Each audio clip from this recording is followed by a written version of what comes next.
Buen día para todos. En esta sesión vamos a hablar acerca del control de la función digamos, gastrointestinal. Cómo son las vías de regulación de la función digestiva.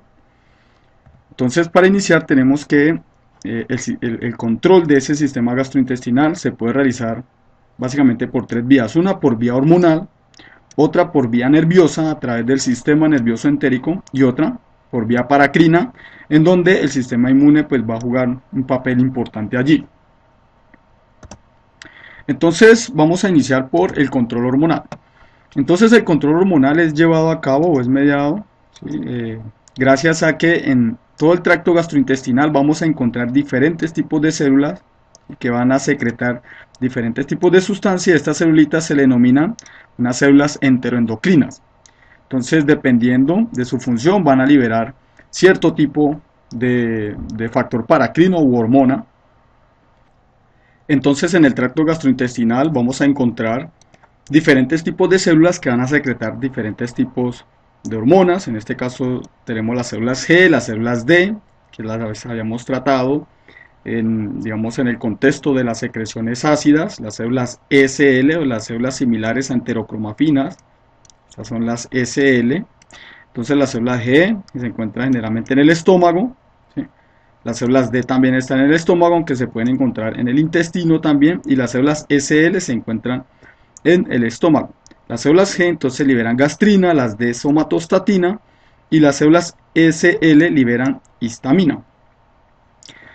Tenemos por otra parte que hay unas células que se denominan células I, que se encuentran en duodeno y en yeyuno, que secretan colecistoquinina. ¿Sí? Vamos a observar que hay otras células denominadas células K, que también se encuentran en duodeno y en el yeyuno y secretan el péptido inhibitorio gástrico, las células L, en el ileo y en el intestino grueso, que secretan, digamos, una incretina, que es digamos, el péptido similar al glucagón. ¿Sí? Vamos a tener las células M, que se encuentran en el intestino delgado, que secretan motilina, como lo vimos en la sesión de motilidad intestinal. Entonces esta motilina está relacionada con los complejos motores migratorios. Vamos a tener aquí las células N, que están en el intestino delgado, que secretan neurotensina, las células S, que están en duodeno y yeyuno y que secretan secretina. Y otras células que tenemos aquí muy importantes son las células enterocromafinas, que se encuentran en el intestino delgado y en el colon y secretan serotonina. Y de hecho, aquí es donde se secreta la mayor proporción de esta hormona.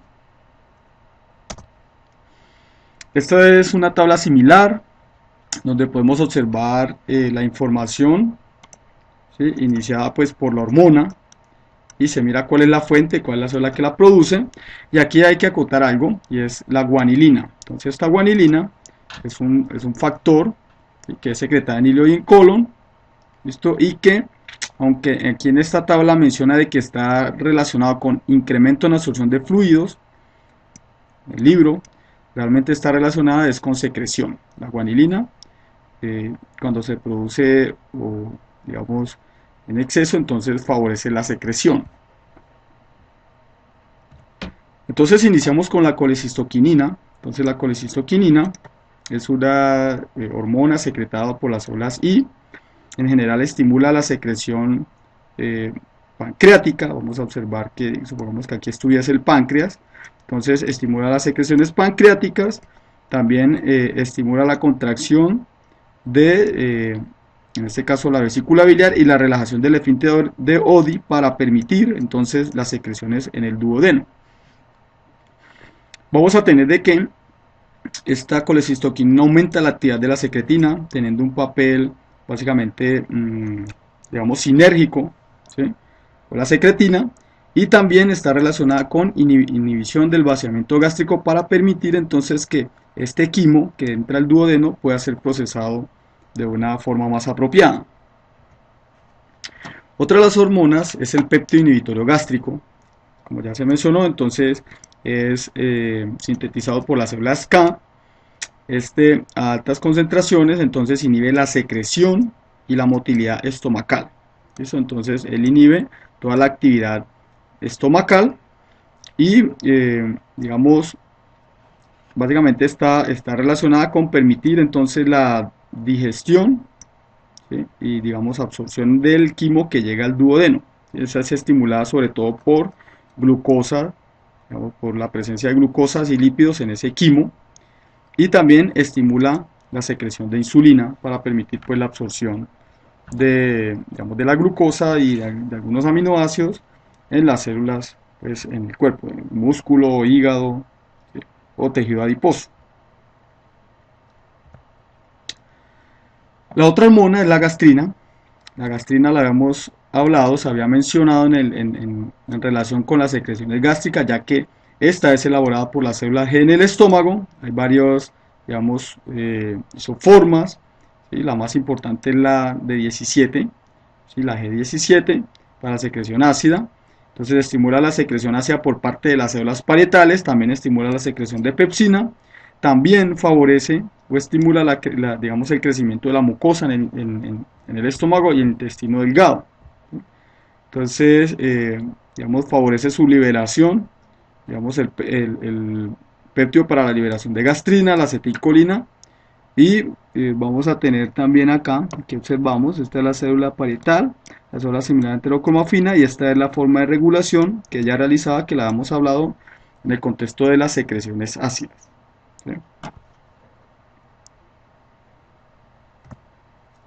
Entonces aquí tenemos esta imagen que ya la hemos tratado, como entonces las células G, ¿sí? Las células G antrales pueden ser estimuladas digamos, por esta parte, por el nervio vago para la liberación de gastrina, ¿sí? Y esa gastrina entonces puede estimular las células SL para que liberen histamina, o esa gastrina también puede estimular directamente a la célula parietal para que haga sus secreciones ácidas, realicen sus secreciones ácidas. Entonces como la gastrina, ¿sí? Que está asociada sobre todo a un receptor de colecistoquinina B para la estimulación de esas secreciones.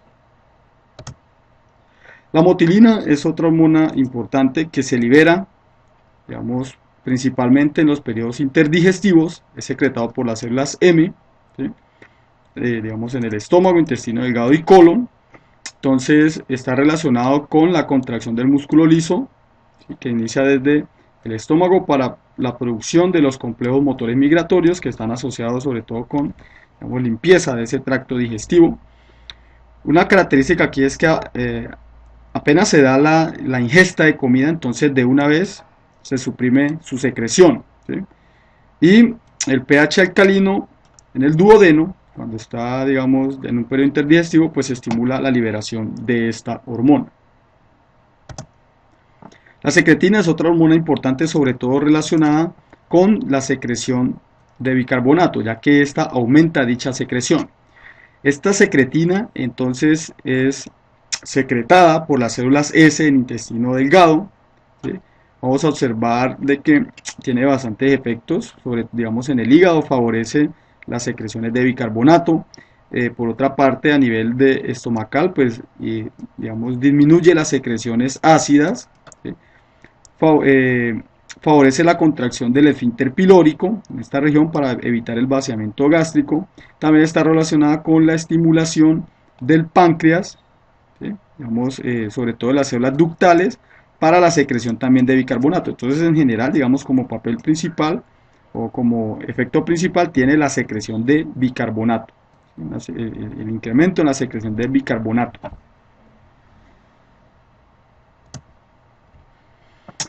Otra de las hormonas es la somatostatina. La somatostatina, entonces, es una hormona principalmente de carácter inhibitoria, es secretada por las células D, en la mucosa del tubo digestivo. Ya hemos hablado también de este tipo de célula a nivel estomacal.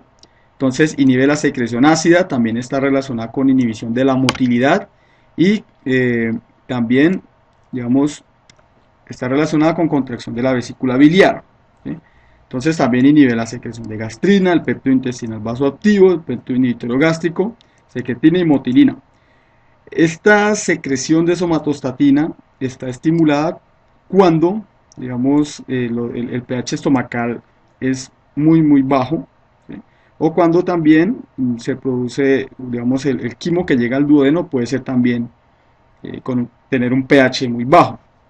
Esta somatostatina no solamente se produce, para tener en cuenta aquí, no solamente se producen estas células D a nivel del tracto digestivo, sino que, como verán posteriormente, a nivel del hipotálamo también se puede producir somatostatina. Van a observar que en el páncreas también se puede producir somatostatina. Entonces, digamos, es un compuesto que se libera en diferentes partes del cuerpo, pero que aquí, en el contexto de la función digestiva, se libera en las células D y tiene una función inhibitoria. Entonces, como se había hablado anteriormente, aquí las células D son las que liberan somatostatina a nivel del tracto gastrointestinal, que inhiben entonces las secreciones ácidas y puede ser estimulado, las células D antrales pueden ser estimuladas por los niveles de, digamos, de pH muy bajos en esa región, digamos en el estómago. O sea, que observamos somatostatina, ¿sí?, jugando un papel inhibidor de esa secreción ácida.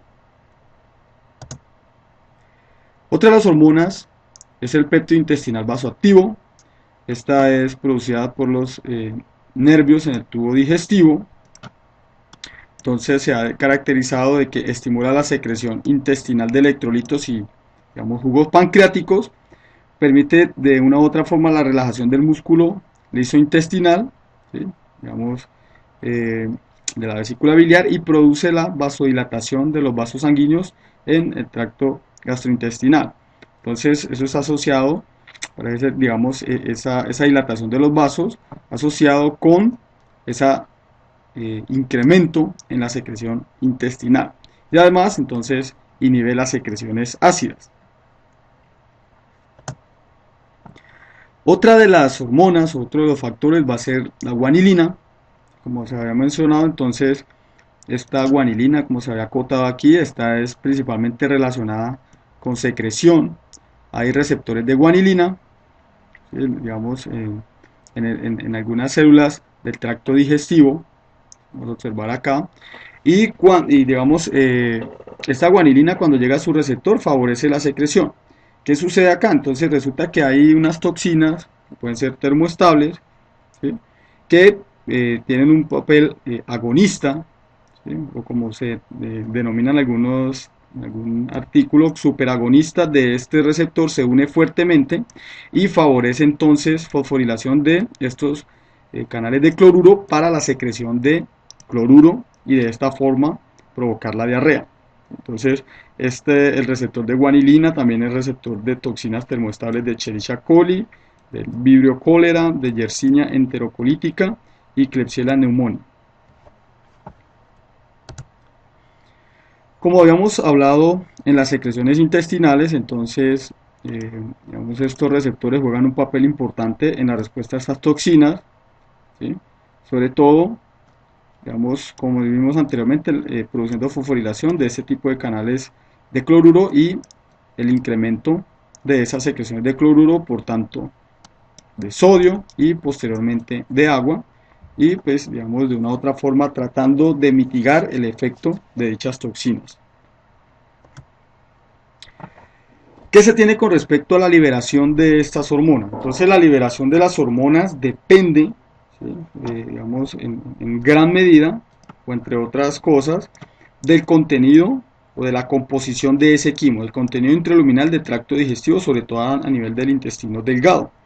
Entonces, por ejemplo, si el quimo es muy rico en carbohidratos, se libera principalmente, esto estimula la liberación del péptido inhibitorio gástrico y el enteroglucagón, que es otra hormona.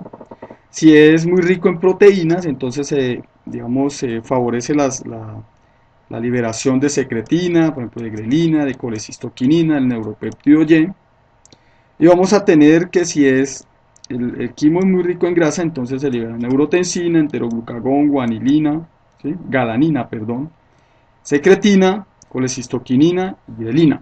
Entonces, dependiendo de esa naturaleza de ese quimo, de la composición del quimo, se pueden liberar diferentes perfiles de hormonas o que están relacionados con la digestión y absorción de dichos compuestos. Entonces aquí observamos una tabla en general acerca de los factores que modifican esa liberación de las hormonas gastrointestinales. Entonces, como lo mencionamos anteriormente, por ejemplo, un quimo bastante rico en proteínas o aminoácidos favorece la liberación de gastrina, ¿sí?, de colecistoquinina, eh, digamos a nivel gastrointestinal. Entonces, la secretina no se ve modificada, el péptido inhibitorio gástrico tampoco, y la motilina desciende. Si es muy rica en ácido graso, entonces la gastrina no se ve modificada, pero la colecistoquinina sí se ve aumentada, igual que la secretina, igual que el péptido inhibitorio gástrico, y la motilina entonces desciende sus niveles. Si es muy alto en glucosa, entonces gastrina no está implicada aquí, la colecistoquinina tampoco, la secretina tampoco, el péptido inhibitorio gástrico sí está implicado y la motilina pues está, digamos, disminuido. Si el quimo es muy ácido, entonces los niveles de gastrina se disminuyen, la colecistoquinina, digamos, no cambia, la secretina se incrementa, obviamente para favorecer la liberación de bicarbonato, y vamos a observar que el péptido inhibitorio gástrico y la motilina mantienen sin cambio. Si hay una estimulación neural, por ejemplo, por nervio vago, entonces se puede incrementar las secreciones de gastrina, de colecistoquinina, ¿sí? Y si estamos en un periodo interdigestivo, entonces esa estimulación neural favorece el incremento de liberación de motilina. Y el estiramiento, por ejemplo, cuando hay llenado del estómago, entonces la gastrina favorece, digamos, se favorece la secreción de gastrina, ¿sí?, y los otros no sufren cambio. Entonces, recordemos aquí que la motilina, digamos, se reduce cuando hay ingesta de alimento. Entonces, en estos casos se representa que hay ingesta de alimento y se estimula su liberación cuando estamos en un periodo interdigestivo. La segunda forma de control de esa, digamos, función gastrointestinal es a través del sistema nervioso entérico. Entonces, este sistema nervioso entérico, digamos, es la parte del sistema nervioso que se encuentra básicamente a lo largo del tubo digestivo. Es la parte más compleja del sistema nervioso periférico, ¿sí? Realmente se describe como que hace parte del sistema nervioso autónomo, es una de las ramas del sistema nervioso autónomo. Este contiene alrededor de 100 millones de neuronas, de hecho más neuronas que las que se pueden encontrar en la médula espinal, y digamos que su ubicación va desde el esófago hasta la región anal, ¿listo? Entonces se ha descrito que también puede haber o se encuentra en el tracto biliar y en el parénquima pancreático. Entonces, esto regula básicamente desde la secreción, ¿sí?, porque este sistema nervioso entérico puede regular desde la secreción hasta la motilidad, ¿sí? Debemos regular esas dos actividades en el sistema digestivo. Entonces, con respecto a ese sistema nervioso entérico, nosotros vamos a encontrar dos plexos principales. Vamos a encontrar un plexo submucoso, ¿listo?, que se encuentra entonces, digamos, entre la submucosa y, digamos, la capa muscular circular. Y vamos a encontrar un plexo mientérico que se encuentra entre la capa circular y longitudinal de músculo liso, pues, que está, digamos, acompañando todo el tracto digestivo, todo el tubo digestivo. Entonces, lo que se ha caracterizado de cada uno de estos plexos es que el plexo mientérico, que también se denomina de Auerbach, básicamente está coordinando, digamos, está entre las capas de músculo liso, entonces él coordina la actividad de esas capas musculares, ¿sí? Coordina la actividad de las capas de músculo liso, encuentra entre las dos capas, entonces coordina la acción o el movimiento de esas dos capas. Mientras que el plexo submucoso o de Meissner, también llamado de Meissner, entonces él está regulando principalmente los procesos de digestión y absorción en intestino delgado y grueso, o sea, digamos los procesos de secreción. Obviamente estos plexos están relacionados con el sistema nervioso autónomo, como observamos acá. Entonces vamos a observar que, por ejemplo, el nervio vago, que es la parte parasimpática, está relacionándose con algunas células del sistema nervioso entérico que vienen a ser o vendrían a representar neuronas postganglionares parasimpáticas, ¿sí? Aquí tendríamos unas neuronas intrínsecas de esos plexos que también están en comunicación con la parte simpática, ¿sí? Y pues obviamente esto puede traer, digamos, o llevar información desde el sistema nervioso central hacia todo el tracto gastrointestinal, o también podría estar llevando información desde ese tracto gastrointestinal hacia el sistema nervioso central. Entonces, vamos a observar que estos dos plexos, digamos el plexo mientérico y submucoso, que están representados acá, el plexo submucoso, entonces principalmente va a regular funciones secretoras, digamos funciones de absorción. Allí va a ser parte de diferentes células sensoriales, ¿sí?, de lo que está sucediendo en el lumen intestinal. Entonces vamos a tener quimioreceptores, algunos mecanorreceptores, mientras que en el plexo mientérico este va a estar regulando la actividad, como observamos aquí, de esta capa de músculo circular, que observamos las terminales, y de la capa de músculo liso longitudinal. Entonces él va a estar coordinando la actividad de esas, digamos, de esas dos capas de músculo. Obviamente ese plexo submucoso y el mientérico también están relacionadas entre sí, hay comunicación entre esas neuronas, y como lo mencionamos anteriormente, ese sistema nervioso entérico también tiene relación con la división simpática del sistema nervioso autónomo y también de la división parasimpática, además de que también está relacionado con, digamos, llevar información hacia el sistema nervioso central por vías sensoriales. Entonces, digamos, en ese sistema nervioso entérico vamos a encontrar diferentes tipos de neuronas, ¿sí?, que se han clasificado principalmente en tres grupos: unas neuronas aferentes intrínsecas primarias, vamos a encontrar interneuronas y vamos a encontrar motoneuronas. Entonces, cuando hablamos de las neuronas aferentes intrínsecas primarias, generalmente son neuronas que, digamos, sus proyecciones no salen de esa pared, ¿sí?, de ese tubo digestivo. Por ejemplo, aquí esta neurona que tenemos acá, entonces es una neurona aferente intrínseca primaria, ella toma información y sus proyecciones quedan allí mismo. Por ejemplo, está en el plexo submucoso y pasa al plexo mientérico, sus proyecciones, listo. O vamos a tener esta otra, ¿sí?, que, por ejemplo, puede tomar información de la mucosa, ¿sí?, procesa la información en plexo mientérico y allí mismo pues puede, digamos, sus proyecciones quedan allí mismo. Entonces ellas regulan, digamos, funciones del sistema digestivo, transmiten información a otras neuronas allí mismo en ese sistema nervioso entérico, responden a estímulos tanto mecánicos como químicos que están sucediendo allí en el tubo digestivo y, digamos, principalmente digamos, conducen la información de forma local, ¿sí?, y se encuentran ambos plexos. Se ha caracterizado que estas neuronas son colinérgicas, entonces por tanto, digamos, están liberando acetilcolina como neurotransmisor. Cuando vamos a hablar de interneuronas, entonces estas neuronas generalmente, digamos, son neuronas intermediarias en el paso de información.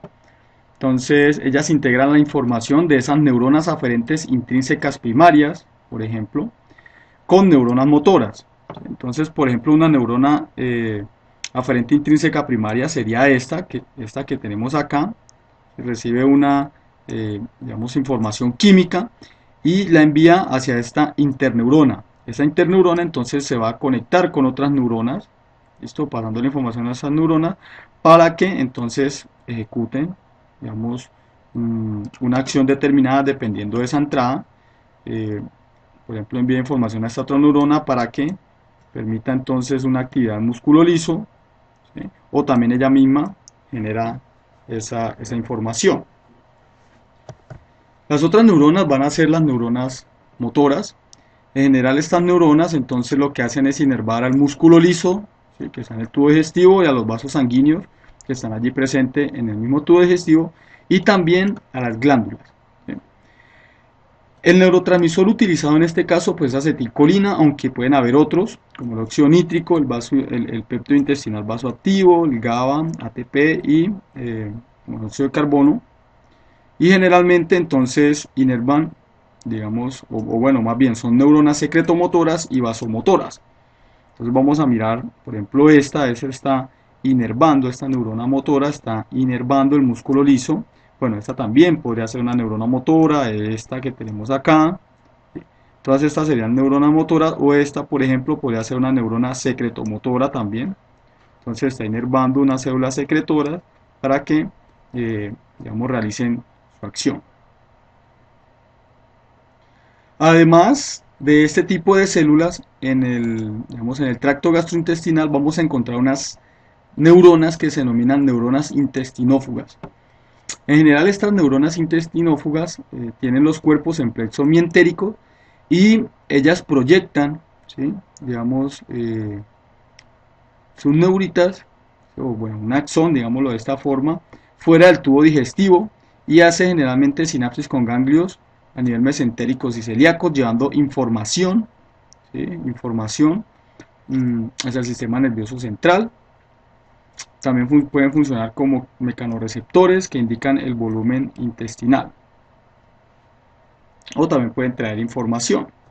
Entonces, resulta que ese componente sensorial del sistema nervioso entérico, pues, digamos, básicamente proporciona información o retroalimentación de lo que sucede de manera local. Entonces, esto forma unos reflejos locales, ¿sí? Entonces, aquí podemos observar, por ejemplo, se da una quimiorrecepción, se produce un digamos, procesamiento aquí en la información y se puede dar, por ejemplo, la secreción de alguna como factor paracrino, o también se puede producir la activación del músculo. ¿Listo? Entonces, generalmente ese componente sensorial hace parte de unos reflejos locales y también informa a centros superiores. ¿Sí? Digamos, estas neuronas sensoriales envían información a esta interneurona, ¿sí? Esta le envía la información a esta y esta sensorial envía la información hacia la parte central para generar entonces unas respuestas o unos patrones de respuesta un poco más complejos. Vamos a observar que este componente sensorial, que es básicamente intestinófugo, entonces sus proyecciones pueden ir hacia ganglios, digamos, unas neuronas sensoriales a través del nervio vago, a través de unas neuronas sensoriales extrínsecas vagales, o también vamos a tener unas neuronas extrínsecas espinales. ¿Sí? También hay neuronas sensoriales intrínsecas acá, pero pues la información hacia el sistema nervioso central se envía a través de estas dos vías. Esa información entonces, digamos, generalmente se lleva hacia el núcleo del tracto solitario, que recibe esa información visceral extrínseca, la distribuye, allí se procesa, ¿listo? Y vamos a observar que esas, básicamente las vías aferentes, ¿sí? Entonces se originan en cuerpos celulares ubicados en ganglios, ¿listo? De la raíz dorsal, en esta región, y sensitivos asociados al glosofaringio y al nervio vago. Entonces, toda esa información de la parte digestiva se puede enviar a la parte central para ser procesada y pues de esta forma se genera una respuesta más compleja. Entonces aquí podemos observar, digamos, esquemáticamente qué es lo que sucede. Entonces aquí tenemos las aferencias a través del glosofaringio que va al núcleo del tracto solitario, ¿sí? Entonces vemos unas aferentes viscerales, aquí vemos unas aferentes viscerales de segundo orden, como se menciona allí, van al tracto del núcleo solitario, que va a llevar esa información entonces hacia una región superior, un procesamiento central, que puede entonces responder con una respuesta un poco más elaborada, más compleja, una respuesta comportamental más compleja. Entonces aquí observamos la parte sensorial del sistema nervioso entérico, ¿sí? Unas neuronas preganglionares que pueden generar unas respuestas viscerales, pues esto es una actividad refleja, pero esta información también se puede llevar al núcleo del tracto solitario, que se va a llevar a la parte central y también se genera una respuesta a todo el tracto gastrointestinal. Los reflejos motores y secretomotores, vamos a observar acá que entonces digamos, son respuestas locales, donde tenemos por una parte unos mecanorreceptores o quimioreceptores, tenemos unos receptores como tal, que llevan la información, las interneuronas, lo que procesan dicha información y van a enviar una respuesta entonces hacia las digamos, células secretoras o hacia el músculo liso. Allí, como mencionamos anteriormente, en esa regulación de toda esa actividad gastrointestinal, pues hay diversos tipos de neurotransmisor. Pero aquí la idea es hacer énfasis, digamos, en neurotransmisor, en la serotonina o la 5-hidroxitriptamina, que es supremamente importante para esta función digestiva. Generalmente la serotonina se relaciona con bienestar, ¿sí? Y se habla de que la serotonina es muy importante a nivel del sistema nervioso central, pero a nivel del sistema nervioso central se produce alrededor del 10%, mientras que a nivel del sistema digamos, del tracto gastrointestinal, de las células que allí están, se produce alrededor del 90%. Entonces aquí viene la importancia de una correcta o un funcionamiento óptimo de esta actividad gastrointestinal y de estas neuronas en cuanto a la secreción de este neurotransmisor que está relacionado con bienestar, ya que a nivel del tracto gastrointestinal se secreta alrededor del 90% de este neurotransmisor. ¿Cómo se hace esa regulación central de ese sistema, digamos, gastrointestinal? Entonces, esa regulación central está mediada ya sea por la porción, digamos, por la rama eh, simpática o parasimpática del sistema nervioso autónomo. Entonces, vamos a observar acá el sistema nervioso autónomo. Obviamente tiene muchos de sus ganglios o de sus núcleos a nivel del sistema central. Entonces, observamos aquí los núcleos vagales, ¿sí? La médula sacra. Entonces envían información hacia el sistema nervioso entérico, esa es la forma de regular, o la porción simpática. Entonces a través de ganglios simpáticos y de fibras postganglionares, entonces se comunica con ese sistema nervioso entérico, ya sea el plexo de Auerbach o el de Meissner, para controlar todas las células, ¿sí?, que están implicadas en la función digestiva, ¿sí? Tanto, digamos, células de músculo liso, células secretoras, células endocrinas y esas, digamos, células que componen los vasos sanguíneos. Digamos, también músculo liso allí implicado, en el endotelio, por ejemplo. Entonces esos sistemas motores, tanto simpático como parasimpático, ya, pues aquí ya se había mencionado previamente, entonces está muy relacionado, ¿sí?, tiene una estrecha relación con las neuronas en el sistema nervioso entérico. Entonces aquí observamos la parte parasimpática, cómo puede regular la actividad de neuronas en este caso en el plexo mientérico, mientras que el sistema simpático también puede realizar lo mismo, ¿sí?, o puede regular también la actividad directa de algunas células secretoras, ¿sí?, regular también la actividad digamos, de esas células musculares, de músculo liso.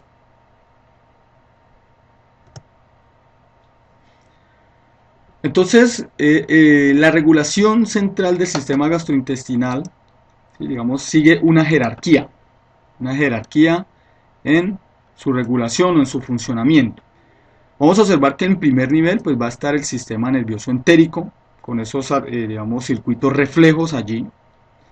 En segundo nivel vamos a tener que participan grupos de neuronas que están ubicados en ganglios, digamos un ganglio autonómico. En tercer nivel entonces vamos a tener núcleos ya en la médula espinal.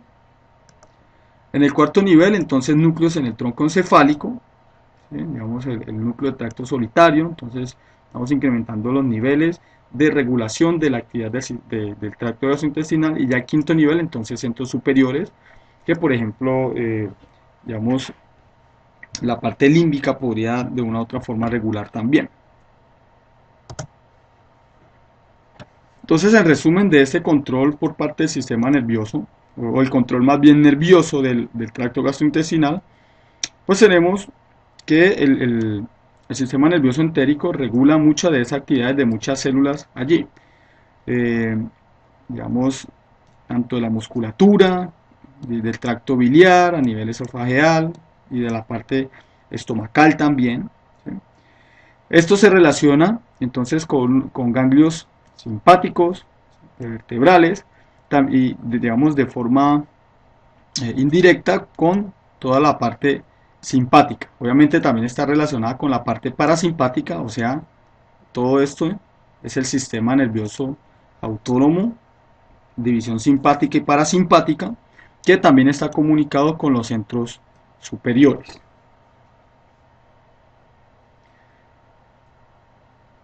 Entonces, ¿qué podemos decir aquí? Además de una función, digamos, totalmente autónoma que se puede dar a nivel del tracto gastrointestinal, pues de una u otra forma va a estar regulada a nivel superior.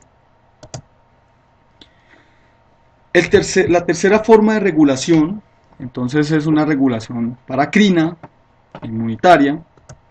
Entonces, en general, digamos, los mediadores paracrinos, ¿listo? Eh, que pueden ser también funcionar como hormonas o inmunitarios, son sustancias que son liberadas por células, ¿listo? Que son no excitables. Entonces aquí vamos a tener las células enteroendocrinas, las células enterocromafines, las células similares a enterocromafina.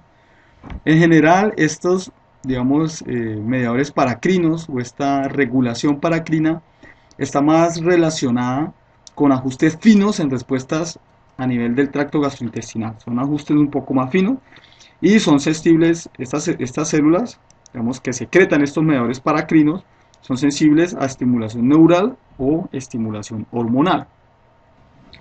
Entonces, dentro de los mediadores paracrinos inmunitarios que podemos, los que se han descrito, pues vamos a tener por una parte la histamina. Ya hemos hablado que las células similares a enterocromafinas las secretaban, y lo mismo los mastocitos.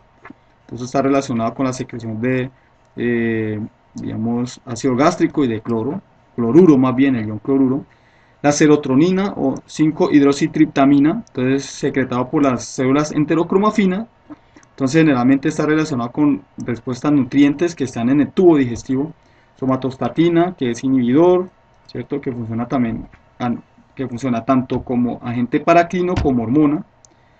Tenemos las prostaglandinas, ¿sí? Que funcionan, digamos, o participan en secreción intestinal o regulación vascular. Generalmente son vasodilatadoras. Y vamos a tener también la adenosina, ¿sí? Que varios tipos de células la secretan y está relacionada con secreción intestinal y regulación vascular. Entonces hay muchas, digamos, estas son las tres principales formas de regular la función digestiva. Obviamente tenemos la serotonina, como lo mencioné anteriormente, muy importante, secretada por células enterocromafinas. Esta tiene función endocrina como hormona y paracrina, estimula secreción intestinal, estimula motilidad, como lo mencioné, se relaciona con bienestar y está secretada en función de esa ingesta de alimentos, de la digestión, de la distensión intestinal y presencia de aminoácidos en el intestino, y también, por ejemplo, por presencia de, digamos, un quimo que sea hipotónico, o un fluido luminal hipotónico o hipertónico, cualquiera de las tres formas. Entonces hay muchos tipos, hay muchas células que contienen receptores para digamos, para este agente paracrino, la serotonina. Entonces vamos a observar que los nervios, sobre todo en el sistema nervioso entérico, esas neuronas de allí tienen diferentes tipos de receptores para digamos, para ese factor paracrino, que también puede pasar de una u otra forma a circulación.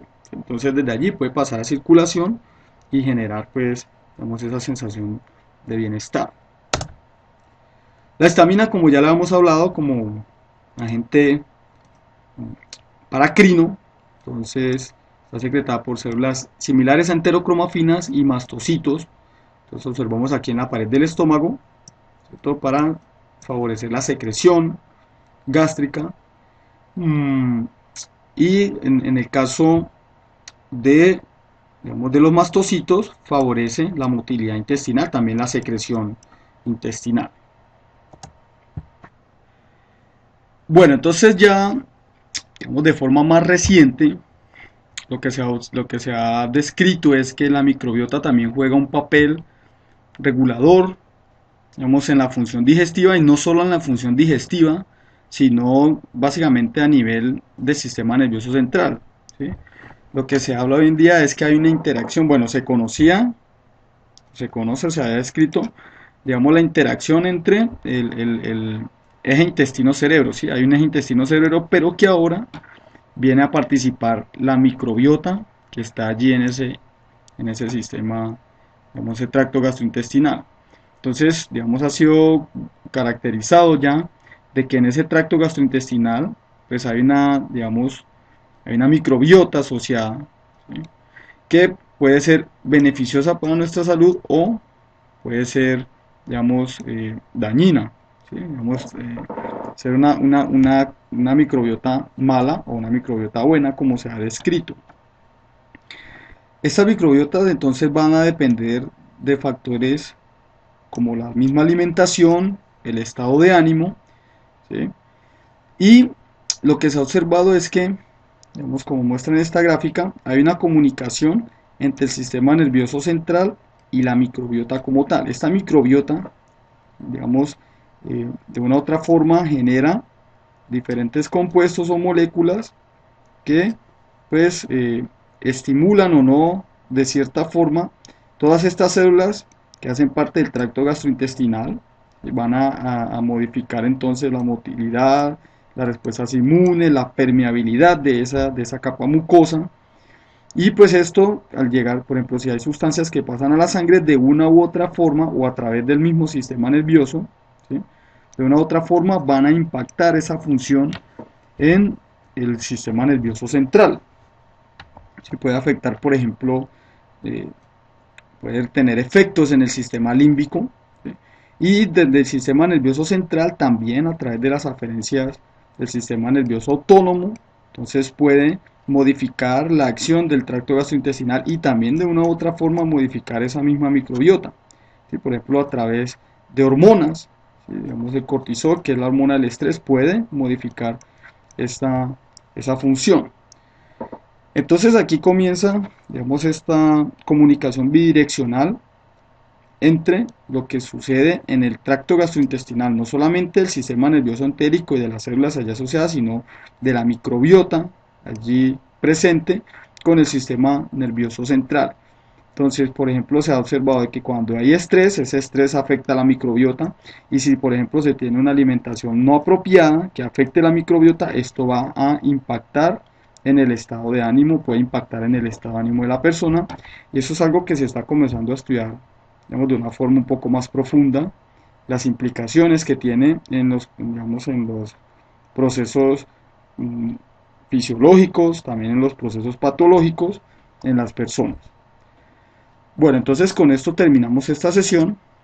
Muchas gracias.